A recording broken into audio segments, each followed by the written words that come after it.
নমস্কার, শুভ সন্ধ্যা। হসলা রেডিওর সমস্ত শ্রোতা বন্ধুদের জানাই সান্ধ্যকালীন শুভেচ্ছা। আমি দেবাশিস ঘোষ আজকের এই সংবাদ আপনাদের জন্য পরিবেশন করছি হসলা রেডিও থেকে প্রচারিত। আপনাদের বিশেষ অনুরোধ, এই সংবাদ পাঠ শেষ পর্যন্ত মনোযোগ দিয়ে শুনবেন, কারণ এই সংবাদ সংক্রান্ত বেশ কয়েকটি প্রশ্ন থাকবে আপনাদের জন্য, যার সঠিক উত্তর আপনারা যদি দিতে পারেন তাহলে অবশ্যই আকর্ষণীয় পুরস্কার অপেক্ষা করবে আপনাদের জন্য। এই প্রশ্নগুলি আপনারা ইউটিউবের কমেন্ট বক্সে পাবেন এবং প্রশ্নের উত্তরও আপনারা এই ইউটিউব কমেন্ট বক্সেই দিতে পারেন। আসছি আজকের খবর পরিবেশনে। আজ শুক্রবার 21শে আগস্ট 2026, 4 ভাদ্র 1433। আজ বিশ্ব প্রবীণ নাগরিক দিবস। সমাজে প্রবীণদের অবদান ও তাঁদের অধিকার রক্ষায় সচেতনতা তৈরি করতে এই দিনটি বিশ্বজুড়ে পালন করা হয়। সকল প্রবীণদের আমি সম্মান জানাই আজকের দিনে। এরপরে হসলা ও শ্রদ্ধা সংবাদ জানাই। আগামী 23শে আগস্ট রবিবার স্থানীয় কৃষ্ণগঞ্জ রথতলায় অনুষ্ঠিত হতে চলেছে দ্বিতীয় হসলা দরবার। প্রবীণদের যে কোনো ধরনের সমস্যা সমাধানের প্রচেষ্টায় এই দরবার আয়োজন করা হয়। সঙ্গে থাকছে আইনি সচেতনতা এবং অবশ্যই গীতাপাঠ, সুস্থ থাকার উপায় সম্বন্ধে প্রবীণদের সচেতন করা এবং তাদের উপযুক্ত এবং প্রয়োজনীয় থেরাপি প্রদর্শন। আপনি যদি প্রবীণ নাগরিক হন এবং আপনার সুস্থ স্বাভাবিক জীবন ধারণের প্রয়োজনে কোনো অন্তরায় সৃষ্টি হয়েছে বলে মনে হয়, তাহলে অবশ্যই এই হসলা দরবারে উপস্থিত হন। আসছি কিছু বিশেষ খবরের শিরোনামে। রাজ্য জুড়ে ফায়ার অডিটের সিদ্ধান্ত। সূর্যমঙ্গলের করাল দৃষ্টিতেই কি অগ্নিকাণ্ড? নেপথ্যে কি বাস্তুদোষও? চিনির দাম চড়ছে, কাঠগড়ায় E20 পেট্রোল। ইলেকট্রিসিটিতে উড়ছে প্লেনও।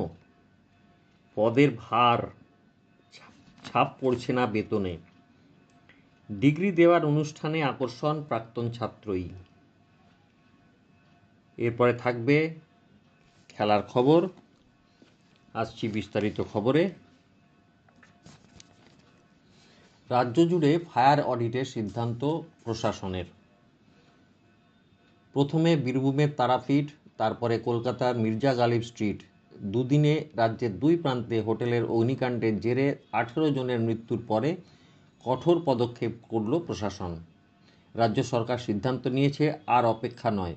রাজ্যের সমস্ত হোটেল, হাসপাতাল এবং অন্যান্য গুরুত্বপূর্ণ বহুতলে এবার কড়া ফায়ার অডিট করানো হবে। বুধবার রাজ্য মন্ত্রিসভার বৈঠকে এই গুরুত্বপূর্ণ সিদ্ধান্ত নেওয়া হয়েছে। আগামী 1 মাস ধরে এই অডিটের কাজ। কোথায় কী অনিয়ম রয়েছে তা চিহ্নিত করে অবিলম্বে ব্যবস্থা নেওয়া হবে বলে কড়া বার্তা দিয়েছে নবান্ন। সূত্রের খবর, বুধবার রাজ্য মন্ত্রিসভার বৈঠকের শুরুতেই মুখ্যমন্ত্রী শুভেন্দু অধিকারী দমকল প্রতিমন্ত্রী কৌশিক চৌধুরীর কাছে মির্জা গালিব স্ট্রিটের হোটেলের অগ্নিকাণ্ড নিয়ে বিস্তারিত রিপোর্ট তলব করেন। মুখ্য সচিব মনোজ আগরওয়াল ইতিমধ্যে ডিজি ফায়ারের কাছে রিপোর্ট চেয়েছেন। ওই হোটেলে অগ্নি নির্বাপক ব্যবস্থা এবং বৈধ অনুমতি ছিল কিনা তা খতিয়ে দেখা হচ্ছে। তীর্থস্থান থেকে পর্যটন কেন্দ্র সর্বত্র নজরদারি বাড়ানোর সিদ্ধান্ত নিয়েছে রাজ্য। 1 মাসের মধ্যে অডিট রিপোর্ট জমা পড়লে পরবর্তী পদক্ষেপ করবে নবান্ন। সূর্যমঙ্গলের করাল দৃষ্টিতেই কি অগ্নিকাণ্ড? নেপথ্যে বাস্তুদোষও? তারাপীঠ নিউ মার্কেটের অভিশপ্ত নয়? সোমবার কাক ভরে আগুন গ্রাস করেছিল তারাপীঠের হোটেলকে। ঠিক দুদিনের ব্যবধানে নিউ মার্কেটের মির্জা গালিব স্ট্রিটের হোটেলেও সেই একই ঘটনার পুনরাবৃত্তি। তাৎপর্যপূর্ণ বিষয় হলো, দুটি ঘটনাতেই মৃতের সংখ্যা 9। আপাত দৃষ্টিতে কাকতালীয় এই ঘটনায় স্বাভাবিকভাবেই দানা বেঁধেছে একটা প্রশ্ন। তা হলো, কেন দুটি ক্ষেত্রে মৃতের সংখ্যা 9? চলুন জেনে নেওয়া যাক এ বিষয়ে কী বলছে জ্যোতিষশাস্ত্র ও সংখ্যাতত্ত্ব। জ্যোতিষশাস্ত্র বলে, বন্ধু বান্ধব হোক বা আত্মীয় স্বজন, কারো সঙ্গে 7 কিলোমিটার পথ অতিক্রম করলে তার কর্মফলের প্রভাব পড়ে আপনার উপরও। এক্ষেত্রে আপনার যদি কর্ম ভালো হয় তাহলে অন্যের নেতিবাচক প্রভাব আপনার উপর সাধারণত পড়ে না, অন্যথায় অন্যের কর্মফলও ভুগতে হয়। সংখ্যাতত্ত্বের ভিত্তিতে চলতি বছর অর্থাৎ 2026 সাল হলো সূর্যের বছর, কারণ 2+0+2+6 করলে দাঁড়ায় 10 অর্থাৎ 1, আর 1 হলো সূর্যের সংখ্যা। সূর্য হলো আগুনের প্রতীক। জ্যোতিষশাস্ত্র অনুযায়ী সূর্যকে আত্মা হিসাবে দেখা হয়। এদিকে আগুনের সঙ্গে যোগ রয়েছে মঙ্গলের, আর মঙ্গলের সংখ্যা হলো 9। ফলে এর নেপথ্যে সূর্য ও মঙ্গলের একটা যোগ রয়েছে। তবে শুধু সেটাই কারণ নয় বলেই জানালেন জ্যোতিষশাস্ত্রবিদ সৌভিক ঘোষ। তাঁর কথায় মৃত্যুর নেপথ্যে থাকে গ্রহের দশা, অন্তর্দশা, অর্থাৎ মৃতদের জন্মছকে নিশ্চয়ই দেখা যাবে এই মোট 18 জনের মৃত্যু লেখা ছিল এইভাবেই। সৌভিকের কথায় হোটেল মানে তো সেখানে মাত্র 9 জন ছিলেন এমনটা নয়, আরও অনেকেই ছিলেন। প্রাণনাশ হলো 9 জনের, কারণ এই গজনের জন্মছকেই এইভাবে মৃত্যু ছিল। জ্যোতিষশাস্ত্রবিদের কথাতেই উঠে আসে সঙ্গদোষ প্রসঙ্গ। তার কথায় জন্মছকে না থাকলেও এই ঘটনা ঘটতে পারে। এবার প্রশ্ন কিভাবে? জ্যোতিষশাস্ত্র বলে বন্ধু বান্ধব হোক বা আত্মীয় স্বজন কারো সঙ্গে 7 কিলোমিটার পথ অতিক্রম করলে তার কর্মফলের প্রভাব পড়ে আপনার উপরও। এক্ষেত্রে আপনার যদি কর্ম ভালো হয় তাহলে নেতিবাচক প্রভাব আপনার উপরে পড়ে না। নিউ মার্কেটে অগ্নিকাণ্ডে মৃতদের মধ্যে রয়েছে এক শিশু, ফলে তার ক্ষেত্রে এই বিষয়টিও বিবেচনার। সৌভিক আরও জানিয়েছেন, এক্ষেত্রে আরও একটি বিষয় হলো বাস্তু সমস্যা। যদি বাস্তুতে ত্রুটি থাকে তা সংশোধন না করলে ক্ষতি হওয়ার সম্ভাবনাই থাকে। এবার জ্যোতিষশাস্ত্র বলে বাস্তু সমস্যা খতিয়ে দেখলেই আন্দাজ করা যায় ভবনে কিভাবে ক্ষতিগ্রস্ত হতে পারে। এক্ষেত্রে আগুন দ্বারা ক্ষতি লেখা ছিল তা হয়েছে। আসছি পরের খবরে। চিনির দাম চড়ছে, কাঠগড়ায় E20 পেট্রোল। নয়াদিল্লির খবর। 20 দিনে 20 টাকা। উৎসবের মরশুম এগিয়ে আসছে, চিনির দাম লাফিয়ে বাড়ছে, সঙ্গে দোসর গুড়ও। চিনির দর যেমন গত 20 দিনে কেজি প্রতি 20 টাকা বেড়েছে, তেমনি গুড়ের দামও 25 টাকা বেড়েছে। জুলাইয়ের শেষে চিনির দাম প্রতি কেজি 45 থেকে 46 টাকার মধ্যে ঘোরাফেরা করছিল। দেশের বহু বাজারে এখন তা 65 টাকায় পৌঁছে গিয়েছে। কলকাতার বহু বাজারে ইতিমধ্যে চিনির দাম প্রতি কেজি 60 টাকা। সাধারণ গৃহস্থের সংসার খরচ নিয়ে চিন্তা বেড়েছে। এমনিতেই বাজারে আনাজ, দুধ, ভোজ্য তেল সহ বিভিন্ন খাদ্যপণ্য এবং নিত্য প্রয়োজনীয় জিনিসের দাম ঊর্ধ্বমুখী। চায়ের দোকানদার, মিষ্টির দোকানের মালিকদের মাথায় হাত। লাভের গুড় কি চিনিতেই খেয়ে যাবে? পরিস্থিতি সামলাতে কেন্দ্রীয় সরকারের নীতিতে একেবারে উলটপুরাণ। এই মরশুমে কেন্দ্রীয় সরকার চিনি রপ্তানিতে ছাড় দিয়েছিল, প্রথমে 15 লক্ষ টন, তারপরে 20 লক্ষ টন পর্যন্ত। বৃহস্পতিবার ডিগবাজি খেয়ে সরকার চিনি আমদানির সিদ্ধান্ত নিয়েছে। মোট 10 লক্ষ টন চিনি বিদেশ থেকে আমদানি করা হবে। কোনো শুল্ক বসবে না। দেশের বাজারে চিনিতে টান পড়ায় গত 10 বছরে এই প্রথম চিনি আমদানি করতে হচ্ছে। প্রশ্ন উঠছে, কেন্দ্রের E20 পেট্রোলের নীতি মেনে ইথানল তৈরির জন্য চিনি যোগান দিতেই কি বাজারে টান পড়েছে? কারণ দেশের বাজারে বছরে 2,80,00,000 টন চিনি লাগে। চিনির মরশুম শুরু হয়েছে গত বছর 1 অক্টোবর। এবছর 3,11,00,000 টন মতো চিনি উৎপাদন হবে বলে অনুমান ছিল। এর মধ্যে 31 লক্ষ টন ইথানল তৈরির জন্য সরানো হয়েছে। তার উপরে চিনি রপ্তানি হয়েছে। উৎসবের মরশুমের জন্য আগস্ট থেকে চিনির চাহিদা বাড়াতেই চিনি কল থেকে যোগানে টান পড়ছে। আম আদমি পার্টির প্রধান বলেন, পুরোপুরি অশিক্ষিতদের নিয়ে তৈরি সরকার, কী করলে কী হবে তা কেউ জানে না। ইতিমধ্যে কেন্দ্রীয় সরকার বৃহস্পতিবার চিনির মজুতদারিতে বিধিনিষেধ জারি করেছে। কেন্দ্রীয় খাদ্যমন্ত্রী প্রহ্লাদ যোশী জানিয়েছেন, যেসব বড় ব্যবসায়ী মাসে 10 টনের বেশি চিনি ব্যবহার করেন তারা 15 দিনের বেশি চিনি মজুত রাখতে পারবেন না। এদের মধ্যে মিষ্টি, নরম পানীয়, মোড়কে ভরা খাবার প্রস্তুতকারী থেকে খাদ্য প্রক্রিয়াকরণ সংস্থা, হোটেল রেস্তোরাঁগুলিও রয়েছে।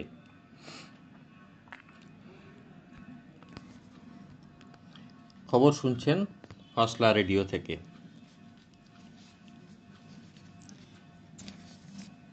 ইলেকট্রিসিটিতে উড়ছে প্লেনও। খরচ মাত্র $5, পরীক্ষা সফল ইউএসএ। জ্বালানি বাঁচাতে এখন ইভি বা ইলেকট্রিক ভেহিকেল ব্যবহার করছেন অনেকেই। সারা রাত গাড়ি চার্জ করে বেরিয়ে পড়লেই হলো, তেল ভরার ঝক্কি নেই, খরচও কম। আগামী দিনে আকাশেও কি উড়ে বেড়াবে ইলেকট্রিক বিমান? সম্ভাবনাটা জোরালো হয়েছে সম্প্রতি আমেরিকার নিউ ইয়র্কে একটি টেস্ট ফ্লাইটের পরে। ইলেকট্রিক পাওয়ারে পরীক্ষামূলকভাবে প্রায় আধ ঘন্টা উড়ে বেরিয়েছে একটি বিমান। এই প্রথম। এই পরীক্ষা যদি বড় আকারে বড় যাত্রী বিমানের ক্ষেত্রে সফল হয়, তাহলে বিশ্বের বিমান পরিবহনে যুগান্তকারী পরিবর্তনের আশা করছেন এভিয়েশন বিশেষজ্ঞরা। মূলত জ্বালানির দাম ও অপারেশন কস্টের কারণে বিশ্বের প্রায় সমস্ত এয়ারলাইন্সই এখন আর্থিকভাবে ধুঁকছে। এয়ারলাইন্সের কর্তাদের যুক্তি, অপারেশন কস্টের 40% খরচ হয় জ্বালানি কিনতে। প্রতিনিয়ত সেই দাম বাড়ছে, অথচ ভাড়া বাড়ালেই কমে যাচ্ছে যাত্রী। এই অবস্থায় ইলেকট্রিক বিমান এলে খরচের অনেকটাই বাঁচানো যাবে। বলা হচ্ছে নিউ ইয়র্কে আধ ঘন্টার ওই ফ্লাইটের জন্য খরচ হয়েছে মাত্র $5 ইলেকট্রিসিটি। আমেরিকার হার্ট এরোস্পেস নামে সংস্থা পরীক্ষামূলকভাবে যে হাইব্রিড, যা জ্বালানিতেও চলবে এবং ইলেকট্রিসিটিতেও চলবে, যে বিমানটি 800 কিলোমিটার উড়িয়েছে, তার ওজন ছিল 11 টন। তুলনায় হালকা বলেই এই পরীক্ষা সফল হয়েছে বলে জানিয়েছেন বিশেষজ্ঞরা। এখন বিশ্বের আকাশে যাত্রী নিয়ে সবচেয়ে বেশি যে বিমানটি উড়ে বেড়ায় সেটি এয়ারবাস 320। সেই বিমানের খালি অবস্থায় ওজন প্রায় 42 টন। তার সঙ্গে জ্বালানি, যাত্রী ও মালপত্রের ওজন যোগ করলে সেটি দাঁড়ায় 75 থেকে 78 টন। এই ওজনের বিমান কতটা ইলেকট্রিক্যাল পাওয়ারে উঠতে পারবে তা সময়ই বলবে। 12ই আগস্ট আমেরিকার প্লাটসবার্গে 11 জনকে নিয়ে মাটি থেকে 1100 ফুট পর্যন্ত বিমানটি ওড়ে। বিমানটি এমনভাবে তৈরি হয়েছে যাতে 30 জন যাত্রী ধরে। সেই কারণে তার নাম দেওয়া হয়েছে ES-30। পরীক্ষায় দেখা গিয়েছে শুধু ইলেকট্রিক্যাল পাওয়ারে বিমানটি 200 কিলোমিটার এবং হাইব্রিড মোডে 800 কিলোমিটার উঠতে সক্ষম। মাত্র 30 মিনিটে বিমানটিকে পুরো চার্জ করা সম্ভব। 30 আসনের এই হাইব্রিড বিমান নিয়ে পরীক্ষা শুরু হয়েছিল 2022-এর সেপ্টেম্বরে। 2024-এর অক্টোবরে গ্রাউন্ড টেস্টিং হয়। 2031-এর মধ্যে যাতে এই ES-30 নিয়মিত উঠতে পারে তার আপ্রাণ চেষ্টা চলছে।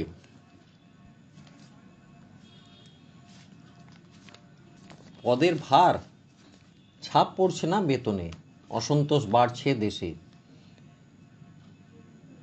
চাকরিতে পদ যতটা গুরুত্বপূর্ণ, ঠিক ততটাই জরুরি পদের সঙ্গে সামঞ্জস্য রয়েছে এমন বেতন। কিন্তু অধিকাংশ ক্ষেত্রেই গালভরা পদ পেলেও বেতনের ক্ষেত্রে তার সঙ্গে মিল পাওয়া যাচ্ছে না। এ নিয়ে ভারতীয় কর্মীদের মধ্যে অসন্তোষ ক্রমশ স্পষ্ট হচ্ছে। সম্প্রতি বিষয়টি নিয়ে একটি সমীক্ষা চালায় নিয়োগ সংক্রান্ত প্ল্যাটফর্ম ইনডিড। ওই সমীক্ষা অনুযায়ী দেশের 10 জন পেশাজীবীর মধ্যে 6 জন মানে 60% মনে করেন তাঁদের চাকরির পদবি বা দায়িত্বের সঙ্গে প্রাপ্য বেতনের কোনো সঙ্গতি নেই। শুধু তাই নয়, প্রায় 80% পেশাদার কর্মীর মত সংস্থাগুলির টাইটেল ইনফ্লেশন বা তুলনামূলক বেশি মর্যাদার পদবি দেওয়ার প্রবণতা বেড়ে গিয়েছে। শুধুমাত্র উঁচু পদ দিয়ে কর্মীদের খুশি করাই সংস্থাগুলির মূল লক্ষ্য হয়ে দাঁড়িয়েছে। অর্থাৎ দায়িত্ব বা বেতনে বড় পরিবর্তন না এলেও কর্মীদের সিনিয়র শোনায় এমন পদবি দেওয়া হচ্ছে। ফলে কর্মক্ষেত্রে পদোন্নতির সংজ্ঞা নিয়েই নতুন প্রশ্ন উঠতে শুরু করেছে। চলতি বছরের মে ও জুন মাসে ইনডিডের জন্য ভ্যালুভক্সের করা এই সমীক্ষায় দেশের বিভিন্ন শিল্পক্ষেত্র, বিভিন্ন মাপের সংস্থা, কর্মজীবনের নানা পর্যায় এবং টিয়ার 1 থেকে টিয়ার 3 শহর ও গ্রামীণ এলাকা মিলিয়ে মোট 2533 জন কর্মী এবং 1211 জন নিয়োগকর্তার মতামত নেওয়া হয়েছে। সমীক্ষার ফল বিশ্লেষণ করে দেখা যাচ্ছে, কর্মজীবনে পদোন্নতি ঘটলেও তার সাথে আর্থিক সুবিধে সবসময় তাল মিলিয়ে বাড়ছে না। গত 2 বছরে যাঁদের পদোন্নতি হয়েছে তাদের প্রায় 33% জানিয়েছেন এই পরিবর্তনের সঙ্গে বেতন বাড়েনি, আর তা বাড়লেও মাত্র 5%-এরও কম বৃদ্ধি পেয়েছে। ফলে প্রমোশন শব্দটি অনেক কর্মীর কাছে ক্রমশ নতুন পদবি পাওয়ার সমার্থক হয়ে উঠেছে, আর প্রকৃত আর্থিক উন্নতির সঙ্গে তার যোগসূত্র দুর্বল হচ্ছে। নতুন চাকরির ক্ষেত্রেও কর্মীরা কোনো বিষয়ের উপর অগ্রাধিকার দিচ্ছেন তাও এই সমীক্ষায় উঠে এসেছে। প্রায় 52% কর্মী জানিয়েছেন তারা বেশি বেতনের চাকরিকে তুলনামূলক আকর্ষণীয় পদবির চেয়ে বেশি গুরুত্ব দেবেন। ইনডিড ইন্ডিয়ার এমডি শশী কুমারের মতে, চাকরিতে পদ, পেশাগত পরিচয়, সুযোগ এবং কর্মীর দক্ষতার পরিচয় বহন করে, কিন্তু পদ যদি কর্মজীবনের প্রকৃত অগ্রগতির বিকল্প হিসেবে ব্যবহার করা হয় তাহলে সেটির গুরুত্ব ধীরে ধীরে কমে যায়। সমীক্ষায় 57% নিয়োগকর্তা জানিয়েছেন, কর্মীদের সংস্থা ত্যাগ ঠেকাতে সিনিয়র বা বাড়তি মর্যাদাসম্পন্ন পদবি ব্যবহারের প্রবণতা বাড়ছে। বেতন বৃদ্ধির ক্ষেত্রে সংস্থার আর্থিক সীমাবদ্ধতা থাকলে কর্মীকে তুলনামূলক উঁচু পদবি দেওয়া এক ধরনের স্বীকৃতি হিসেবে কাজ করতে পারে।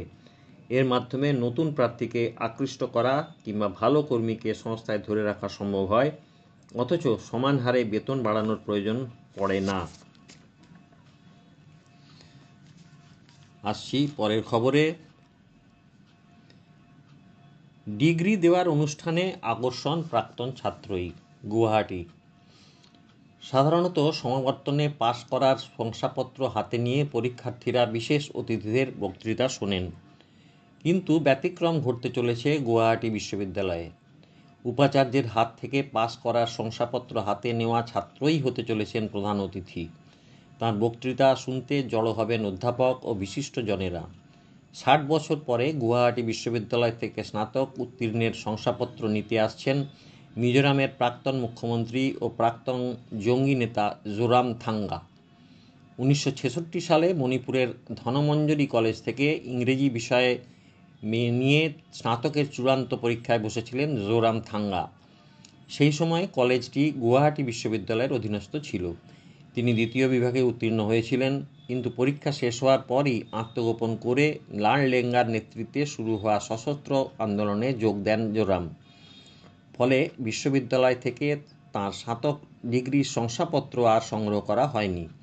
পরবর্তী প্রায় 2 দশক তিনি গেরিলাদের জীবনযাপন করেন। তৎকালীন পূর্ব পাকিস্তান তথা বর্তমান বাংলাদেশের পাশাপাশি মায়ানমার ও পাকিস্তানে MNF-এর সামরিক ও রাজনৈতিক শিবির পরিচালনা, চীনের সঙ্গে যোগাযোগ স্থাপন এবং ইউরোপে থেকে ভারত সরকারের সঙ্গে শান্তি আলোচনার উদ্যোগ জোরামথাঙ্গার গুরুত্বপূর্ণ ভূমিকা ছিল। 1986 সালের মিজোর শান্তি চুক্তি স্বাক্ষরের পর 1987 সালে মিজোরাম পূর্ণাঙ্গ রাজ্যের মর্যাদা পায়।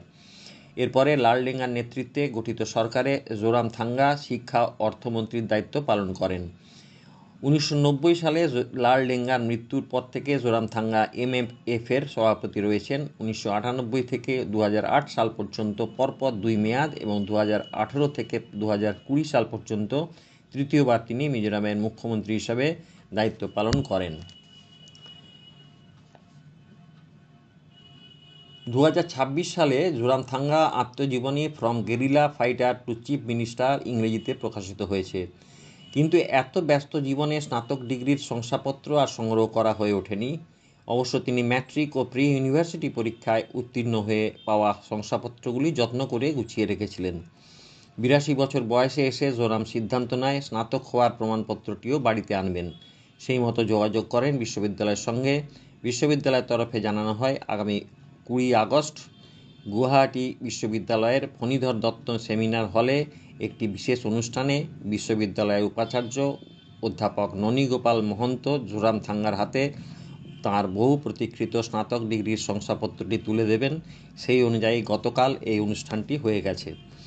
এই ঐতিহাসিক মুহূর্তকে স্মরণীয় রাখতে Amiya Kumar Das institute of social change and development, Guwahati বিশ্ববিদ্যালয়ের institute of north east India studies এবং বিশ্ববিদ্যালয়ের centre for south east Asia স্টাডিজের যৌথ উদ্যোগে একটি বিশেষ বক্তৃতার আয়োজন করা হয়েছিল। আসছি খেলার খবরে। মায়ের রাস্তায় হকি বিশ্বকাপে ছেলেও। সোনপতে ভারতীয় হকির লা মাসিয়া। হকি বিশ্বকাপ ফিরিয়ে দিচ্ছে ফুটবল বিশ্বকাপের স্মৃতি। গত বিশ্বকাপে জিনেদিন জিদান মাঠে বসে দেখেছিলেন আলজেরিয়ার হয়ে গোলকিপার হিসেবে খেলছেন লুকা জিদান।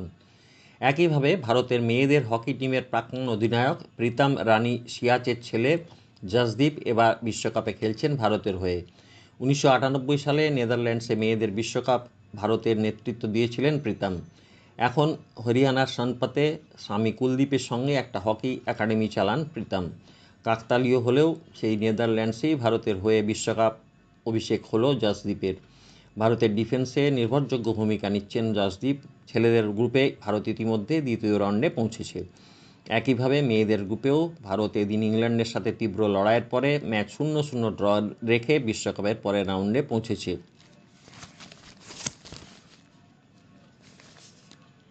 বিদায় সিন্ধুর, শেষ 8-এ গায়ত্রী চিরাগরা। ব্যাডমিন্টন বিশ্ব চ্যাম্পিয়নশিপ থেকে পিভি সিন্ধু এবং আয়ুষ শেট্টির ছিটকে যাওয়ার দিন আসার আলো সাত্বিক সাইরাজ, রানকি রেড্ডি ও চিরাগ শেট্টি এবং গায়ত্রী গোপীচাঁদ ও তৃষা জলি। মেয়েদের ডাবলসে তৃষা গায়ত্রী জুটি পৌঁছে গেল কোয়ার্টার ফাইনালে। ছেলেদের ডাবলসে শেষ 8-এ উঠেছেন সাত্বিক ও চিরাগ জুটি। সিন্ধু হারলেন প্রি কোয়ার্টার ফাইনালে। প্রতিপক্ষের চীনের ওয়াং ঝি খেলছিলেন চোট নিয়ে, তবু সিন্ধু নিস্তার পেলেন না। যদিও দ্বিতীয় গেম জিতে কামব্যাকের চেষ্টা করেছিলেন, কিন্তু শেষ পর্যন্ত হারলেন 11-21, 21-15, 17-21-এ। বিশালের বিশ্বস্ত দুই হাত মোহনবাগানকে ফাইনালে তুলল। সেই বিশাল কাইত, আবারও তার সেই বিশ্বস্ত দুই হাত। বৃহস্পতিবার শিলংয়ে বৃষ্টি, কাদামাঠের প্রবল সমস্যার মধ্যেও গতবারের চ্যাম্পিয়ন নর্থ ইস্ট ইউনাইটেডকে টাইব্রেকারে 4-3-এ হারিয়ে ডুরান্ড ফাইনালে মোহনবাগান এসজি। পরপর 2 সেভে নায়ক সবুজ মেরুন গোলকিপার বিশাল। ফলে রবিবার আবারও কলকাতায় ডুরান্ড ডার্বি। এবারের ডুরান্ড শুরু হয়েছিল মোহনবাগান ইস্টবেঙ্গল ম্যাচ দিয়ে, শেষও হচ্ছে ডার্বি দিয়ে। প্রথম ম্যাচে জিতেছিল মোহনবাগান। রবিবার কী হবে? খবর আজকের মতো এখানেই শেষ করছি। নমস্কার।